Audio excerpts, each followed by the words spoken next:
Bueno, entremos de lleno en esto. Hoy vamos a desmenuzar un texto increíblemente profundo que nos da una perspectiva fascinante sobre la estructura del Antiguo Testamento.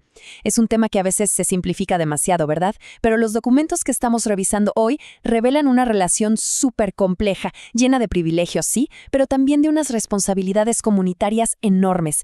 Y entender esto no es solo un ejercicio académico aburrido, para nada. Es literalmente la clave para comprender cómo funciona la gracia en todos los textos que le siguen. Y el texto nos lanza de inmediato esta gran paradoja. O sea, nos dice que el pacto mosaico fue al mismo tiempo un regalo sagrado y una carga pesadísima. Entender esto es absolutamente vital. El material que estamos analizando argumenta que si entendemos mal este antiguo acuerdo, inevitablemente vamos a malinterpretar todo el Nuevo Testamento y lo que de verdad significa vivir bajo nuevas estructuras. No fue solo un montón de reglas o un sistema religioso que fracasó, sino una interacción divina que daba luz y a la vez ponía un peso inmenso sobre los hombros al revelar la verdadera naturaleza humana. Pasando a la primera sección, la gracia antes que la instrucción, vamos a ver un cambio de paradigma súper crítico. Lo que resulta realmente interesante aquí es la secuencia cronológica de los hechos, porque lo revela todo. El paso 1 fue el rescate de Egipto, y luego el paso 2 fue la instrucción en el monte Sinaí. El texto hace muchísimo énfasis en esto. La liberación viene antes que el deber. Ojo, la salvación de esta nación no se logró por seguir un manual de reglas. Primero ocurrió el rescate, y solo después se entregó el marco legal. Esto cambia por completo esa idea errónea de que el favor divino se ganaba portándose bien. El orden importa, y mucho. La gracia siempre va antes de la obligación. Para ilustrar cómo funcionaba esto, el material contrasta magistralmente la interacción previa con Abraham frente a la de Moisés. Por un lado, tenemos el pacto abrámico, que básicamente consistía en recibir una promesa. Se trataba 100% de lo que la divinidad iba a hacer. Pero por otro lado, con el pacto mosaico, hay un cambio estructural innegable. Aquí se trataba de recibir la ley. El enfoque cambia hacia cómo debía vivir la nación en público, en su justicia y en su propia identidad. Es decir, pasamos de una promesa pura a un manual completo de convivencia comunitaria. Y esto nos lleva a una cita poderosísima de los textos antiguos: si obedecen mi voz y guardan mi pacto. Aquí el punto crucial es la estructura condicional que se armó en el Sinaí. De pronto las bendiciones y las maldiciones quedaron atadas directamente a qué tan fiel era la comunidad a este pacto. Ahora, cuidado, esto no significa que ellos compraran su libertad cumpliendo la ley. El rescate ya era un hecho histórico incuestionable, pero su bienestar y su prosperidad como nación de ahí en adelante sí que dependían de esta obediencia estricta. Ahora entramos a la segunda sección, el espejo sagrado, y esta es una de las metáforas visuales más impactantes de nuestro análisis. El material define a la ley exactamente así, como un espejo sagrado, y su función era doble y sumamente reveladora. Por una parte, servía como un reflejo para mostrar el estándar perfecto de la divinidad y el ideal de quienes estaban llamados a ser como nación santa. Pero claro, al mismo tiempo, al pararse frente a ese reflejo impecable, la ley exponía de forma implacable la oscuridad y la debilidad del corazón humano. O sea, revelaba una necesidad profunda, innegable y gigante de misericordia. Este contraste ilustra de manera brillante el peso de esa carga. Si nos fijamos en las capacidades de la ley, vemos que era perfecta para exponer las fallas, definir con exactitud qué era la santidad y dar órdenes clarísimas. Era un sistema de diagnóstico increíble. Pero la tragedia está en lo que no podía hacer, su total incapacidad para curar.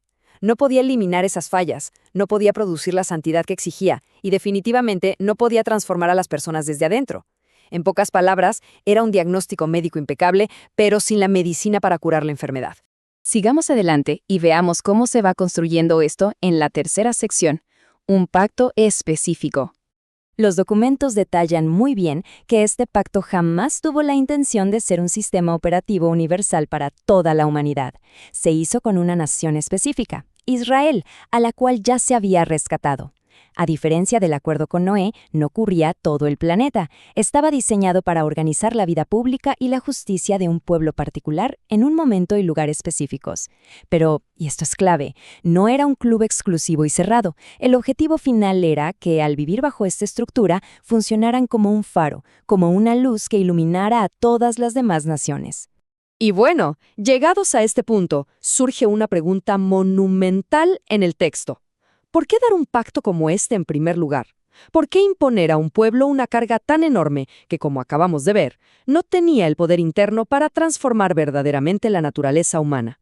La respuesta que nos dan los documentos es fascinante. La humanidad necesitaba exposición. La ley no era para nada el enemigo. De hecho, se describe más bien como un tutor, como un guía de preparación. Antes de dar el siguiente paso, la humanidad tenía que ver de frente en la magnitud de la santidad y darse cuenta de lo lejísimos que estaban de alcanzarla. Se necesitaba un sistema que demostrara la gravedad de las fallas humanas y que preparara el escenario conceptual para hacer evidente la necesidad absoluta de una expiación futura. Y así llegamos a la sección final, cumplido en Cristo, cruzando ese puente narrativo hacia la resolución definitiva de esta carga tan pesada. El texto fuente argumenta que lo que empezó como una preparación con Moisés fue completado y llevado a la meta por la figura de Jesús. Él encarnó a la perfección esa fidelidad que el antiguo pacto exigía, cumplió toda la intención justa de la ley, llevó sobre sus propios hombros la inmensa carga de las fallas humanas como el sacrificio verdadero, y con eso inauguró un nuevo pacto. Básicamente logró hacer en su totalidad lo que una nación entera por sus propias fuerzas simplemente no pudo sostener.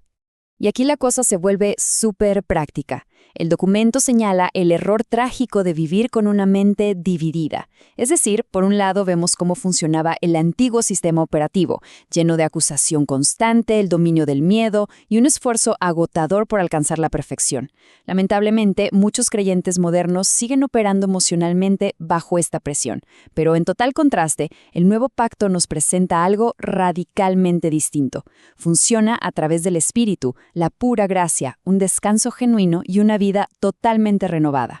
Esto nos lleva a una frase que resume rítmicamente toda esta idea de una manera muy poderosa.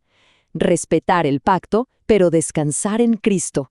Subraya que el antiguo acuerdo no es algo para ignorar o burlar. Fue una etapa histórica sagrada, buena y con mucho propósito. Pero deja clarísimo que la figura de Jesús no es solo otro maestro que apareció después de Moisés. Es el cumplimiento total, absoluto y final de todo hacia lo que apuntaba aquel antiguo pacto. Para cerrar el desglose de hoy, el texto nos deja con esta reflexión súper provocativa. ¿Se está verdaderamente honrando la ley como un paso fiel en la historia? ¿O existe la tendencia a seguir operando bajo un sistema que ya quedó completamente obsoleto? Es una perspectiva que nos obliga a evaluar cómo pasamos de esa inmensa carga a la libertad definitiva. Un tema fascinante para reflexionar, por supuesto. Nos escuchamos en la próxima.